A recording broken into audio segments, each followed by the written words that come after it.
Hello everyone, welcome back.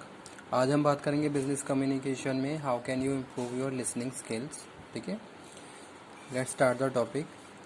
Listening skills, it is very important for business organization to listen carefully about the information which is conveyed by the management or colleagues। ठीक है, तो listening skills वहाँ पे बहुत important role play करते हैं जब भी हम कम्युनिकेशन की बात करते हैं, चाहे हम कोई पर्सनल कम्युनिकेशन की बात करें, चाहे हम प्रोफेशनली कम्युनिकेशन की बात करें। Listening play very important role in the business organization and it is the key factors where you can prove yourself. अगर हम कम्युनिकेशन स्किल की बात करें, ठीक है, if you have a healthier communication skill that you can easily persuade to other one.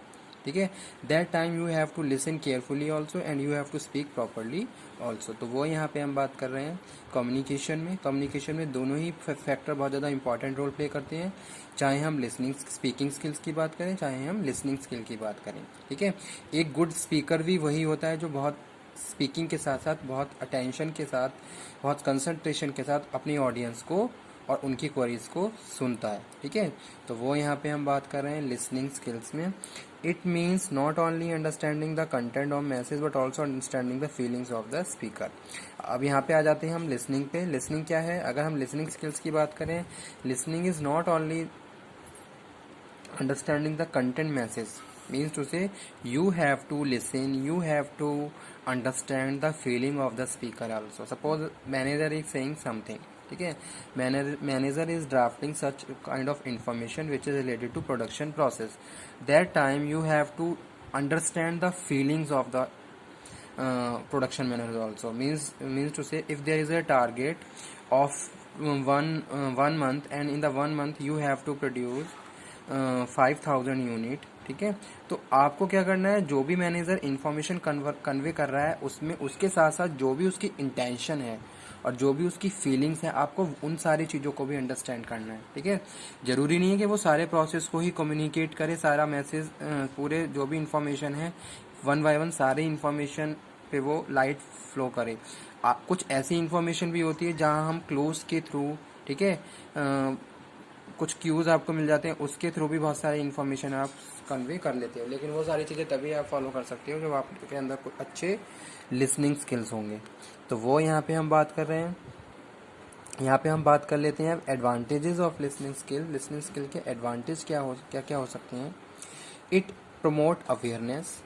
ठीक है, you are very aware, you have to aware while someone is saying something in the business organization. If your manager is saying something, that time you have to aware and you have to listen very carefully कि वो manager क्या कह रहा है। ठीक है, चाहे वो कोई इंफॉर्मेशन ऑर्गेनाइजेशन से रिलेटेड है या फिर कोई पर्सनल इन्फॉर्मेशन वो कन्वे कर रहा है। जैसे सपोज हम यहाँ पे एक एग्जांपल कोट करें, डेलीगेशन ऑफ अथॉरिटी का प्रोसेस फॉलो होता है, तो उस टाइम जिसको भी अथॉरिटी डेलीगेट की जाती है उसको प्रॉपरली सारी इन्फॉर्मेशन जो भी अथॉरिटी है वो प्रॉपरली सुनना होता है। ठीक है, तो यानी कि वहाँ वो क्या करेगा, प्रॉपरली अटेंशन, प्रॉपरली कंसंट्रेशन के साथ इन सारे पॉइंट्स को सुनेगा, तभी वो जाके as a delegation of authority जो भी अथॉरिटी डेलीगेट कही है उसी के हिसाब से बेटर रोल प्ले कर सकता है। ठीक है, तो वो यहाँ वहाँ पे हम बात कर रहे हैं किसकी? लिसनिंग स्किल्स की।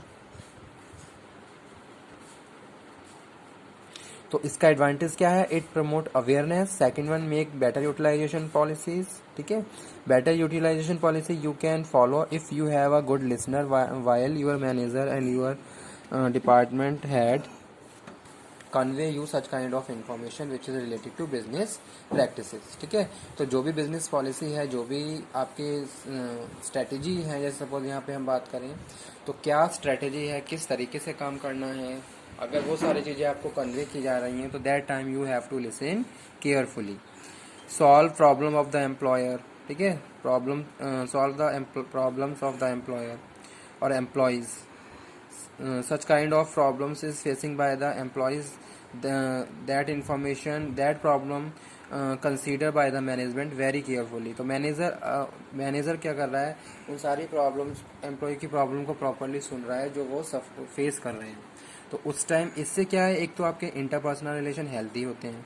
ठीक है। दूसरा, एम्प्लॉय को क्या है वहाँ पे उसको जो भी प्रॉब्लम है उसका बेस्ट सॉल्यूशन मिलने के लिए मैनेजर को प्रॉपरली सुनना है, क्या प्रॉब्लम है, क्या क्या जो भी वो प्रॉब्लम है और वाकई में उसकी प्रॉब्लम रियल है या नहीं। ये सारी चीज़ें आप तभी फाइंड आउट कर सकते हो जब आपने उसकी प्रॉब्लम को प्रॉपरली सुना। Leads the success of two way communication, ठीक है। टू वे कम्युनिकेशन का जो प्रोसेस होता है वो तभी पूरा होता है जब सेंडर इंफॉर्मेशन सेंड कर रहा है, रिसीवर उसको सुन रहा है प्रॉपरली, और जब रिसीवर फीडबैक दे रहा है तो सेंडर उसको प्रॉपरली सुन रहा है, ठीक है। तो ये टू वे प्रोसेस तभी कंप्लीट होता है जब प्रॉपरली सेंडर और रिसीवर ने प्रॉपरली लिसनिंग स्किल्स फॉलो करते हुए इंफॉर्मेशन को कन्वे या प्रोसाइज्ड किया हुआ है। तो वो यहाँ पे हम बात कर रहे हैं leads the success of two way communication. How can you improve your listening skills? Next one is, first one is stop talking while someone is saying something. That time you have to listen carefully, and you should not talk to each other. First one this. Second one is put the speaker at ease, means to say you have to consider the speaker as according to you, ठीक है। तो speaker को आपको इसी हिसाब से deal करना है जैसे सपोज आप वहाँ पे बैठे हुए एक तरीके से, ठीक है। जो भी आपकी इंटेंशन है उसी हिसाब से आपको स्पीकर को कंसीडर करना है। Show a desire to listen, ठीक है। You have a strong motivation drives, तभी आप क्या कर सकते हो प्रॉपरली अपने लिसनिंग स्किल्स को इम्प्रूव कर सकते हो। जैसे suppose you want to learn lots of the things, that time you have to listen carefully, और वो डिजायर आपके जो भी ड्राइव है वो आपके अंदर सेल्फ है, आप सेल्फ को मोटिवेट कर रहे हो। बी पेशेंस रखना है जब कोई स्पीकर कुछ कह रहा है। अगर आपकी कोई क्वेरी भी है तो उन क्वेरी को आप तब पूछोगे जब जो स्पीकर है वो अपना स्टेटमेंट कंप्लीट कर लेगा, ठीक है। यानी कि फिर उसका कम्युनिकेशन कंप्लीट हो जाएगा। Be attentive in the classroom, या जो भी आपका एरिया है जहाँ कम्युनिकेशन चल रहा है, ठीक है। डू नॉट डिस्ट्रैक्ट स्पीकर को बीच में डिस्ट्रैक्ट नहीं करना चाहिए जब भी वो बोल रहा है। इससे क्या होता है, एक तो स्पीकर का जो फ्लो है वो फिनिश हो जाता है। दूसरा, जिस भी स्ट्रॉन्ग लेवल पे जाके वो कम्युनिकेट कर रहा है, ठीक है, जैसे सपोज उसकी पिच, उसकी वॉइस, उसके माइंड में बहुत सारी चीज़ें चल रही हैं, जैसे ही अगर हमने किसी को डिस्ट्रैक्ट कर दिया तो उस टाइम क्या है, कम्युनिकेशन का जो प्रोसेस है वो क्या है, सफ़र कर जाता है। तो डू नॉट डिस्ट्रैक्ट स्पीकर, ठीक है। स्पीकर को डिस्ट्रैक्ट नहीं करेंगे। इससे क्या होगा, आपकी लिसनिंग जो आप सुन रहे हो वहाँ पे भी वेरिएट्स आ जाएंगे, और दूसरा जो स्पीकर है वो भी, उसका भी टच क्या हो जाएगा, वहाँ से फिनिश हो जाएगा। तो वो यहाँ पे हम बात कर रहे हैं इम्प्रूव लिसनिंग स्किल्स में। Stop talking, put the speaker at ease, speaker को आप इस तरीके से ट्रीट करेंगे ताकि वो आपके अपना जो भी उसका प्रेजेंटेशन या जो भी कम्युनिकेशन है वो पूरा कर ले। जैसे कभी कभी क्या होता है कि हम कोई भी स्पीकर कुछ कह रहा है तो जो ऑडियंस है, ऑडियंस कितना अटेंटिव है, ठीक है। जितना ज़्यादा ऑडियंस अटेंटिव होगी उतना ज़्यादा ही वहाँ पे फिर कम्युनिकेशन का फ्लो बना रहेगा, ठीक है। लेकिन कभी कभी क्या होता है, कुछ ऑडियंस ऐसी होती है जो डिस्ट्रैक्ट करती है कम्युनिकेशन को, तो वहाँ पे स्पीकर का जो है कॉन्फिडेंस, मोरल डाउन हो जाता है, जिस वजह से कम्युनिकेशन वहाँ पे सफ़र करने लगता है।